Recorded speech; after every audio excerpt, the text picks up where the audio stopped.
और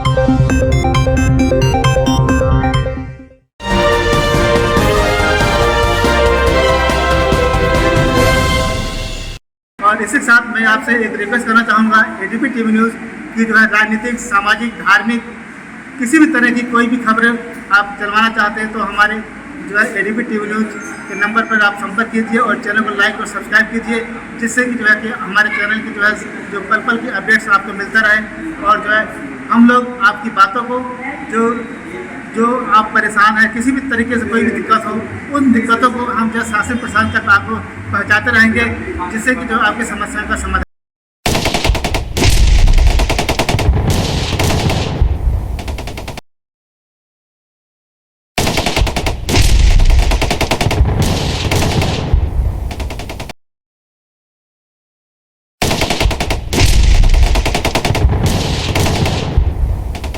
आज ये हमारे साथ में है दिनेश कुमार जी हैं और इनसे हम जानेंगे कि जो सर्वलोही समाज पार्टी में इनके पास में क्या पद है और ये पार्टी से कैसे जुड़े हैं। सर अपना नाम बताएं। नमस्कार, मेरा नाम दिनेश कुमार है जी। मैं पार्टी में अभी कोई पद नहीं, मैं पार्टी का एक कार्यकर्ता हूँ, एक सिपाही हूँ। क्योंकि पार्टी के पद जो है कि हम लोग की विचारधारा पे चलने वाले लोग हैं और अभी इस विचार में बहुत सारे देखते होंगे, बहुत सारे आज पार्टी का उद्घाटन हुआ, बहुत सारे इस देश में हजारों पार्टियां हैं जी और भी पार्टियां बनेंगी। लेकिन हम इस पार्टी में क्यों आए हैं? आज देखते हैं कि जब वोटिंग का लोकसभा चुनाव हो क्या हो, कल तक चुनाव प्रचार में कई दल एक दूसरे को मंचा से उसकी बुराइयां करते हैं, उसकी बुराइयां करती है। चुनाव होता है, जीत जाते हैं लोग, लेकिन जो विधायक कल तक दूसरे पार्टी की बुराइयां करते थे, पता चलता है सुबह हम लोग मुख्य अखबार और आपके माध्यम से, मीडिया के माध्यम से पता चलते हैं कि जो पार्टी उनकी विचारधारा से लेकर तक उनको कोसते थे कि उन्होंने गबन, उन्होंने घोटाला किया और आज उनके पास वो दूसरे उस दल में चले गए हैं, तो क्यों जाते हैं? ये नहीं, यानी कि वो सिर्फ चुनाव नॉमिनेशन करते हैं, चुनाव जीत जाते हैं और धन बल के तरफ वो एक तो अपने आप को सेल हो जाते हैं। सेल क्यों हो जाते हैं? वो एक वस्तु है, ना कि वो नेता है, उनके पास कोई विचार ही नहीं होगा। जब तक आज ये बहुत बड़ी समस्या है, चाहे वो कोई भी पार्टी हो, अधिकतर जो है जो पार्टी सत्ता में आती है, जो विरोधी दल के खेमे के लोग होते हैं वो लोग सत्ता की पार्टी की तरफ चले जाते हैं। जरा सी कोई बात होती है वो सत्ता की तरफ चले जाते हैं। इससे हम क्या कहें? कुर्सी का लालच समझे या स्वार्थ समझे? देखिए, वो कुर्सी का लालच है और स्वार्थ है। दूसरी बात क्या है, आज के डेट में पाप जो गलत दोनों चीज़ है। आप देखते हैं कि अगर एक किसी ने दुकानदार जो है कि अगर चोरी का सामान कोई खरीदा, वह भी अपराध है, और किसी ने चोरी का सामान बेचा, दोनों अपराध है। तो देखिए, अगर किसी ने किसी को लालच दे के दूसरे दल के विधायक हो या एमपी को हो, अगर हम अपने दल में लाते हैं तो वो अपराधी हम भी हुए। लेकिन तो ऐसे पार्टी को, ऐसे लोगों के नेता को, जनता को समझना होगा। और वो एक बात समझने की बात है, वो लोग बिकते क्यों हैं? लोग दूसरे दल में, यानी कि उनके पास कोई विचार, अपना कोई आइडियोलॉजी नहीं है। जैसे आप देखते होंगे घर, हम लोग क्या है, हम लोग अपने घर से ही हर चीज़ सीखते हैं। जो भी पति भरता है, जब पत्नी होगी वो अपने किसी भी हालत में उसका पति खाना देगा, कम किसी भी आर्थिक स्थिति कम होगा, ज़्यादा होगा, अपने पति के साथ, अपने घर में, अपने कुटुंब के साथ रहेगी, ना कि उसकी व्यापार, उसकी नौकरी छूटने के बाद दूसरे दल में चले जाएंगे। अगर वो महिला, मैं थोड़े से कड़े शब्द में कहूँगा, कौन महिला दूसरे के साथ चले जाती है, खड़े से अपने पति के साथ उसका पैसा भाव होगा। उस महिला को आज बाजार में किस नाम से जाने जाते हैं, सारा समाज और आपके माध्यम से जानते हैं कि उस महिला को क्या नाम दिया जाता है। उसी तरह से जो दल के लोग, जो कार्यकर्ता, विधायक, हम आपके पार्टी अपने जनता के वोट से जीत जाते हैं, चुनावी लोभन देकर के जीत जाते हैं, और कल देखते हैं कि अखबार में पता रातों रात क्या ऐसा हुआ कि दूसरे दल में चले जाते हैं, यानी कि हॉर्स राइडिंग हो रहा है। तो मैं सभी जनता को, कि ऐसे लोगों को, जो भी आज के बीच में वोट कल होके, क्योंकि हर साल किसी न किसी चीज़ का लोकसभा है, निकाय चुनाव है, विधानसभा चुनाव होते रहता है, तो आप उस दल के लोगों को पहचानिए। आप जब कार्यकर्ता को, आप क्या दल को वोट नहीं, कार्यकर्ता को पहचानिए, दल को कि उसकी विचारधारा क्या है, कौन सा। जब आज कोई भी इतिहास गवाह है, आज के कोई भी हमारा किसी भी दल का भी, आज अगर भारत का इतिहास, क्या भारत का इतिहास नहीं, विश्व का इतिहास देखिए, विश्व का इतिहास से अगर मौर्य वंश का सम्राट अशोक की नाम हटा दिया जाए तो आपके 70% इतिहास की पन्ने खाली हो जाएंगे। तो हमारा दल जो है, मैं इसलिए इस दल में आया कि ये आप देखते होंगे कि जो आज इस देश का सबसे मूल समस्या क्या है, शिक्षा और स्वास्थ्य। शिक्षा में स्वास्थ्य किसको चाहिए? मनुष्य को चाहिए। अरे उस जमाना की याद कीजिए, जो सम्राट अशोक के समय में पशु पक्षी और पेड़ों के लिए, उसके लिए सब अस्पताल थे। तो हमारा देखिए, जब हम उस विचार, जिस जो हमारा नेता है उनके विचारधारा पे हम पार्टी हैं, तो हमारा सोचिए आज लोग, हम अपने हॉस्पिटल की बात किया तो उस दिन आपका पशु पक्षी और पेड़ों की अस्पताल मिलेगा। इसी के साथ ये मैं कहूँगा कि आप सभी जनता, हमारे आपके दर्शक से, आपके माध्यम से जो भी मेरी आवाज़ को जो दर्शक लोग सुन रहे हैं, कि इस पार्टी के आपकी कोई बीच में कोई भी पता चले कि सब लोग इस सामाजिक का भी कार्यक्रम चल रहा है, तो आप अपने उस कार्यक्रम को रोक दीजिए, लेकिन उस पार्टी के किसी भी एक नेता का बात जरूर जाके सुनिए।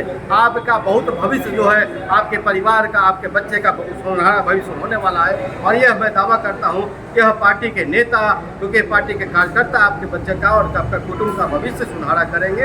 ये सोने की चिड़िया, ये देश फिर बनेगा। तो दिनेश जी ने अपनी बात रखी, जो कि इस पार्टी के फाउंडर मेंबर भी हैं, और एक अपने आप को एक अनुभव बहुत ज़्यादा है, और लेकिन अपने आप को एक सामान्य कार्यकर्ता मानते हैं। और ये पार्टी के प्रति जो इन्होंने अपनी निष्ठा और विचारधारा व्यक्त की, तो जाहिर सी बात है कि उस विचारधारा के माध्यम से पार्टी आगे जाएगी और पार्टी का विस्तार होगा।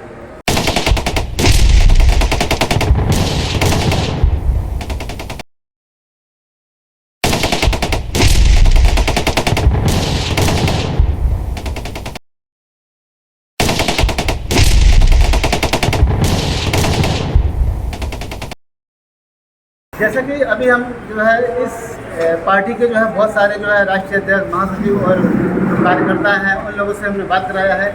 इसी कड़ी में जो है हम जो हमारे जो अगले जो है, जो इस पार्टी के जो है एक बहुत जिम्मेदार व्यक्ति हैं, जो कि सर्वलौकिक समाज पार्टी के जो है राष्ट्रीय कोषाध्यक्ष हैं, जो कि किसी भी पार्टी को, किसी भी संस्था को चलाने के लिए जो कोष की बहुत अत्यंत ही वो जो है बहुत ज़रूरी है। और वो कोषाध्यक्ष जी बताएंगे जो है किस तरह से जो है पार्टी के कोष इकट्ठा किया जाएगा और पार्टी कैसे विस्तार करेगी, क्योंकि कहीं भी आना जाना जो है हर जगह खर्चे होते हैं, और उस खर्चे का जो है निर्वहन कैसे होगा, तो वो हम बताएंगे। चंद्र जी अपने बारे में बताइए, जो पार्टी का जो आपको पद मिला है वो आप किस तरह से देखते हैं, और जो संकट हो गए, जो आपका समस्या है, उसे कैसे लेके देखते हैं? सबसे पहले तो एडीपी न्यूज़ का बहुत स्वागत, अभिनंदन। धन्यवाद। इतनी गर्मी में आप लोग यहाँ तक पहुँचे, क्योंकि यहाँ पे जो अभी भी पीछे मीडिया आई थी, इक्का दुक्का मीडिया आई थी, और वो इस तरीके से आप मोड़ नहीं ले पाए, उनके पास टाइम ही नहीं था। मुश्किल से 1 से 2 मिनट का बाइट लेके गई, और कुछ समझ में आया, कुछ समझ में नहीं आया। लेकिन आप लोगों ने तहे दिल से एडीपी न्यूज़ का मैं स्वागत करता हूँ, अभिनंदन करता हूँ, और आप लोगों को बहुत बहुत धन्यवाद। ताल्लुकात जहाँ तक है कोषाध्यक्ष की, तो आपने सही फरमाया कि एक कोषाध्यक्ष की जिम्मेदारी बहुत बड़ी होती है, उसमें भी राष्ट्रीय कोषाध्यक्ष की। तो अभी जो कोष का मामला है, अभी तो हमारे पार्टी का रजिस्ट्रेशन जो है अभी पिछले अप्रैल में मिला है, और अब हम सुचारू रूप से मतलब काम करना चाह रहे हैं। तो जहाँ तक का कोष का सवाल है, तो जैसे आपको पता है कि पीछे 2017 में चुनाव लड़ा था एमसीडी का, 2017 में एमसीडी का लड़ा था, और 2019 में लोकसभा का लड़ा था। तो हमारे टच में जो है लोकसभा के एरिया में 10 विधानसभा का है, और 10 विधानसभा में हमारे लोग हैं जो हमसे प्रभावित हैं, पिछले चुनाव से भी प्रभावित है। तो उन लोगों से हमारा संपर्क है, और बतौर जो भी हमारे पार्टी में लोग जुड़े हुए हैं, एक से एक युवा भी हैं और वरिष्ठ भी हैं, वो पूरे देश में कहीं ना कहीं से जुड़े हुए हैं। तो हमारा फंड, हमारे पास तो कुछ भी नहीं है अभी फिलहाल, हमारा हाथ बिल्कुल खाली है। लेकिन हम आगे आने वाले टाइम में सबको साथ लेके अगर कार्य करते हैं, सब जगह जाते हैं, तो हमें उम्मीद है, यकीन है, विश्वास है कि हमारे पास फंड भी होगा, और हम बहुत मजबूती से आने वाले टाइम में हम मुकाबला करेंगे, और बड़े अच्छे ढंग से इस जो आज ये पहला कार्यक्रम हुआ है, इससे भी बृहद पैमाने पे दिल्ली प्रदेश में और पूरे भारत में, पूरे राष्ट्रीय लेवल का कोई प्रोग्राम हम करें। सर, जैसे आज की डेट में जो है जो बड़ी बड़ी पार्टियां हैं, जो है वो पैसे के दम पर, एक उनके पास आईटी सेल होता है, उसके माध्यम से बहुत पैसा खर्च करते हैं उन पर। तो आपकी अभी जो है नई नई पार्टी बनी है, और उस बड़ी पार्टियों का कैसे मुकाबला करेंगे, और क्योंकि उसमें भी जो है बहुत सारे जो है पोस्ट की ज़रूरत पड़ती है, तो जो है आप इसको अपनी पार्टी के जो उम्मीदवार होंगे उसको जिताने के लिए आप कैसे करेंगे और उनका मुकाबला कैसे किया जाएगा? देखिए, ये पार्टी जो है राष्ट्र समर्पित पार्टी है और इसमें जितने भी फाउंडर मेंबर जुड़े हैं वो बिल्कुल पार्टी समर्पित मेंबर हैं। तो एक अभी जो हम लोगों ने पहले जब हमने पार्टी बनाने की सोची, मैं फाउंडर मेंबर भी हूँ, पार्टी के राष्ट्रीय कोषाध्यक्ष हूँ। तो जब हम लोगों ने सोचा भी नहीं था पार्टी बनाने के लिए, सिर्फ हम लोगों ने बातें रखी लोगों के सामने कि सर मतलब ऐसी मतलब हमारा मतलब पार्टी का विचार है और आप लोग क्या पार्टी से जुड़ेंगे, उनका विचार भी लिया गया। तो उन्होंने बहुत बढ़ चढ़ के हिस्सा लिया और बोला कि सर आप अपना कदम आगे उठाइए, हम आप लोगों के मतलब तन मन धन से पूरा सहयोग और सपोर्ट करेंगे। तो इसी तरीके से कारवां आगे बढ़ता जाएगा और लोग जुड़ते जाएंगे और हमारा जो फंड का समस्या है वो हमारा समस्या का समाधान होता चला जाएगा। क्योंकि हम लोग कोई उद्योगपति नहीं है, हम बहुत मतलब पिछड़े तबके से आते हैं, गरीब तबके से आते हैं, हमारा कोई उद्योग नहीं है, हमारा कोई मतलब बहुत बड़ा व्यवसाय नहीं है। तो हम लोग लोगों को जोड़ के, जितना ज़्यादा से ज़्यादा लोगों को जोड़ के, बहुत ज़्यादा लोगों को जोड़ के, क्योंकि हमारा विचार ऐसा है, हमारी पार्टी ऐसी है कि हमारी पार्टी से लोग प्रभावित हो रहे हैं और हमसे जुड़ रहे हैं।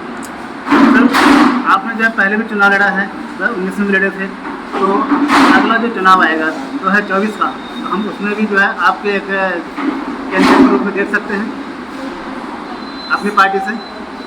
सर, जैसा पार्टी का आदेश होगा वैसा किया जाएगा, बाकी ऐसा कोई विचार नहीं है। अब पहले में और अब में जिम्मेदारियाँ बढ़ गई, तो जो पार्टी का सर्वसम्मति से विचार होगा उसमें देखा जाएगा। पहली बात तो हमारी जिम्मेदारी इतनी बढ़ गई कि चुनाव का हम सोचेंगे।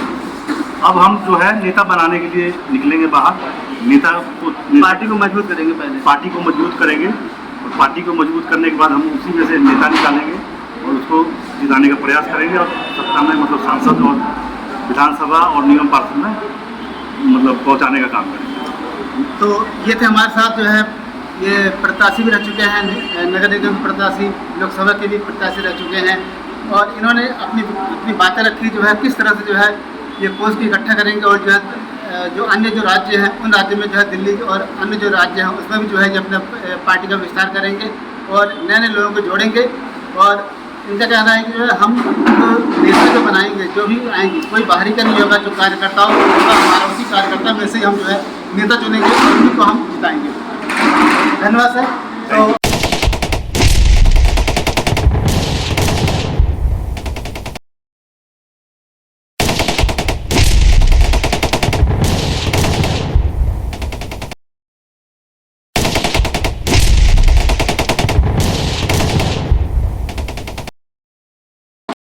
तो हमारे साथ एक और हैं, सर्वलोकी समाज पार्टी के कार्यकर्ता हैं, और उनसे हम पूछेंगे, जानेंगे कि जो है आप इस सम्मेलन में थे और यहाँ पर जो है जो कार्यकर्ताओं का जो विस्तार हुआ है, यहाँ पर जो सम्मान हुआ है उसके बारे में बताएंगे और इनको क्या पद मिला है या किस तरह से कार्य कर रहे हैं। सर अपना नाम बताएं। मेरा नाम CA धनील वर्मा आदित्य है जी, और मैं सर्वलोकी समाज पार्टी का दिल्ली प्रदेश का संयोजक। ये मेरे को पार्टी ने पदभार दिया हुआ है और मैं इसका निर्वहन कर रहा हूँ। तो आप कहाँ पे रहते हैं? मैं सर यहाँ दिल्ली में गोला बिहार में रहता हूँ। तो आपका बैकग्राउंड क्या है, आप कहाँ से हैं? मैं बैकग्राउंड में छपरा बिहार का रहने वाला हूँ और पेशे से मैं CA में हूँ, बहुत मैनेजमेंट अकाउंटेंट हूँ और लॉ की प्रैक्टिस भी करता हूँ, प्रैक्टिस करता हूँ। तो आपने जो है बहुत सारी पार्टियां हैं, हर एक प्रदेश में हैं, और आप इस पार्टी को ही आपने क्यों चुना? सर मैं इस पार्टी का फाउंडर मेंबर हूँ और देखिए देश की जो परिस्थितियाँ बन रही हैं, जो सिचुएशन देश में बने हुए हैं, हर जगह पे लूट मचा हुआ है। मतलब आप सबका साथ सबका विकास का नाम नारा देते हैं लेकिन करते हैं इसका उल्टा। सारी जनता पढ़ी लिखी हो रही है और सारी चीज़ों को समझ रही है और उनको जनता को एक ऐसे विकल्प की तलाश थी जो कहे वही करे, और हमारी जो पार्टी है जो कहती है उसी में काम करने में विश्वास रखती है। लेकिन सबका विकास, सबका साथ सबका विकास, आप कह रहे हो उल्टा होता है, लेकिन जो है जनता फिर भी उन्हें जिता देती है। देखिए, जनता जिताती तो नहीं है, जनता को भ्रमित किया जाता है, एक माहौल क्रिएट किया जाता है, वो भी एक चुनाव के समय। और ये जो चीज़ें फैलाई जाती है वो मीडिया के द्वारा फैलाई जाती है। और आपको पता है, आप ही मीडिया से हैं, लेकिन कुछ मीडिया में सारे लोग तो वैसे नहीं है, बट मैक्सिमम मीडिया जो है वो बिकी हुई मीडिया है। और उन्हें जो सत्ता चाहती है, जो कहलवाना चाहती है, वही करती है। आप देखिए देश की स्थिति कैसी है। यहाँ तक कि सांख्यिकी विभाग के जो आंकड़े आते हैं, देश में जो आंकड़े नीचे की तरफ जा रहे हैं, वो आंकड़े बढ़ा करके दिखाया जाता है। इन्होंने अपने सांख्यिकी आंकड़ों में फॉर्मूले को चेंज करवा दिया है। जो इंटरनेशनल लेवल पे फार्मूले होते हैं किसी भी संख्या को दिखाने के लिए, किसी भी डाटा को प्रस्तुत करने के लिए, इन्होंने उस डाटा के फार्मूले को भी चेंज कर दिया है। और अब इससे बड़ी विडंबना क्या हो सकती है, देश के जितने भी संस्थान हैं वो सारे त्राहिमाम कर रहे हैं और इनके पास ये सब पे अपना लगाम, कोई भी ऐसा इंस्टीट्यूशन नहीं है जो स्वतंत्र रूप से काम करे। क्योंकि जब इंडिया का गठन किया गया, संविधान का गठन किया गया था, तो हमारी संस्थाओं को स्वैच्छिकता दी गई थी, वो इंडिपेंडेंट रूप से काम कर सके। तभी हम हमारे देश के लिए स्वतंत्र रूप से नीतियाँ बनाएंगे और नीतियों का पालन कर सके। अब देखिए, योजना आयोग पहले था, अब आप केवल योजना आयोग का नाम चेंज कर देंगे तो देश का क्या हो जाएगा। उन्होंने नीति आयोग बना दिया। भाई नीति तो आपने बना दिया, लेकिन आपकी नीति ही सही नहीं है। नीति तो आप बनाते हैं, जनता को दिखाते हैं, हमारी जनता देख रही है कि हम आपकी जनता के लिए अच्छी नीतियाँ बना रहे हैं, लेकिन इनकी नीति देखिए ना, नीति तो उल्टी होती है। तो हम जनता को ये प्रॉमिस करते हैं सर्वलोकी समाज पार्टी के नाम से कि हम वैसा ही करेंगे जैसा बोलते हैं, और हम उन्हीं में से निकल के आए हैं। हमारे जो लोग हैं जो इसमें ज्वाइन कर रहे हैं, उसी त्रस्त जनता के लोग हैं जो अब उनके खिलाफ खड़े हो रहे हैं। इसीलिए हम जहाँ भी जाते हैं केवल अपनी बातों को रखते हैं, तो हम अपनी केवल हैंड भी दे देते हैं, वो हमारा बंदा हो जाता है। और जैसा कि आपने दूसरे लोगों से कहा, कैसा भी आपके लोग कैसे नहीं जाएंगे दूसरे पार्टियों में, तो हम क्या कर रहे हैं कि हमारे जो भी कार्यकर्ता बन रहे हैं सर, वो कैडर बेस करता है। हम पहले उनके दिलों को जीतते हैं, उनकी बातों को रखते हैं। अब उनको अच्छा लगता है तो हम कहते हैं कि अगर आपको अच्छा लगता है तो जुड़िए। तो जो बंदा दिल से जुड़ता है वो कभी हटता नहीं है सर। ये पार्टी वैसे नहीं है कि हम उनको लाभ दे करके जोड़ रहे हैं, तो हम उनके दिलों को जोड़ करके फिर अपने आप में जोड़ रहे हैं सर। वर्तमान समय में अगर देखा जाए, आज की डेट में जो है जो वोटर की संख्या है, एक बहुत संख्या में देखा जाए कि युवा वर्ग है। तो इस युवा वर्ग को जो है आप अपनी पार्टी में जो है किस तरह से लाएंगे और अपने विचार किस तरह से वहाँ तक पहुँचाएंगे कि जिससे कि युवा वर्ग, चाहे वो लड़के हो लड़कियाँ हो, वो पार्टी जुड़े और पार्टी की विचारधारा को आगे बढ़ाएं। देखिए, जुआ क्या होते हैं, आज के जुआ पढ़े आप भी युवा हैं, बिल्कुल और आपको भी देख करके जो बहुत सारे लोग प्रेरणा लेंगे इससे और इस पार्टी के लिए कुछ कर सकें। देखिए, मैं काफ़ी कुछ महीनों से मैं घूम रहा था। जैसे पीछे मैं मई में बिहार की तरफ गया था, पटना गया था, बक्सर की तरफ गया था। तो जुआओं में सरकार के प्रति रोष है, क्योंकि उन्होंने क्या किया है कि उनको केवल सपने दिए गए, और सपनों से साफ पेट तो भरता नहीं है ना। हमारा जुआ हर जगह रोजगार की बात करता है, हमें उनको रोजगार चाहिए। आप सीटें बढ़ा नहीं रहे। आइए ये देखिए, एक जुआ जब पढ़ के निकलता है तो उसके माँ बाप उस पर इन्वेस्ट किए होते हैं, उसके सपने होते हैं कि हमारा बच्चा पढ़ लिख के जाएगा तो उसको जॉब मिलेगा, पर जॉब क्या। आप एक युवा हैं, युवा होने के नाते अभी जो सरकार स्कीम लाई है अग्निपथ और अग्निवीर, इसके बारे में जो है आप जैसे युवा लोग वो क्या सोचते हैं, और उससे लेकिन उसकी नेगेटिविटी है, बहुत सारे लोग उसका विरोध करते हैं। लेकिन अगर हम उसमें देखा जाए, जो आवेदन करता है तो बहुत लाखों की संख्या में है, और सरकार इस पर जीत जाती है कि जो है इतने सारे लोगों ने इस पर आवेदन किया है, तो ये स्कीम का गलत कैसे हुई। और इसका विरोध जो है अन्य जो प्रदेशों में चल रहा है, तो जो है लेकिन फिर भी जो सरकार के समर्थन में इतने सारे जो है आवेदन कैसे आए। देखिए सर, आपको याद होगा जब भारत कभी सोने की चिड़िया हुआ करता था, और उस समय में जब भारत सोने की चिड़िया हुआ करता था, 37% GDP इंडिया की हुआ करती थी, यानी 100 रुपये में 37% हम कमाया करते थे। और आज जो एक अमेरिका डेवलप देश है, वो उसके तिहाई में भी कमा नहीं पाता है। तो अब देश की स्थिति ऐसी हो गई है कि अगर आपको पेट पालने के लिए कुछ 2 पैसा भी मिल जाए तो वो जुआ मजबूर है सर। अगर आप फिर विरोध क्यों, फिर उस योजना का विरोध क्यों। विरोध सर इसलिए है, देखिए मैं कुछ वैसे पदाधिकारियों से मिला हूँ जो उस सेवा में है, CRPF के लोग हैं, सेना के लोग हैं, उनसे भी मिला तो उन्होंने भी कहा कि देखिए ये जो सरकार है युवाओं का भविष्य खराब कर रही है।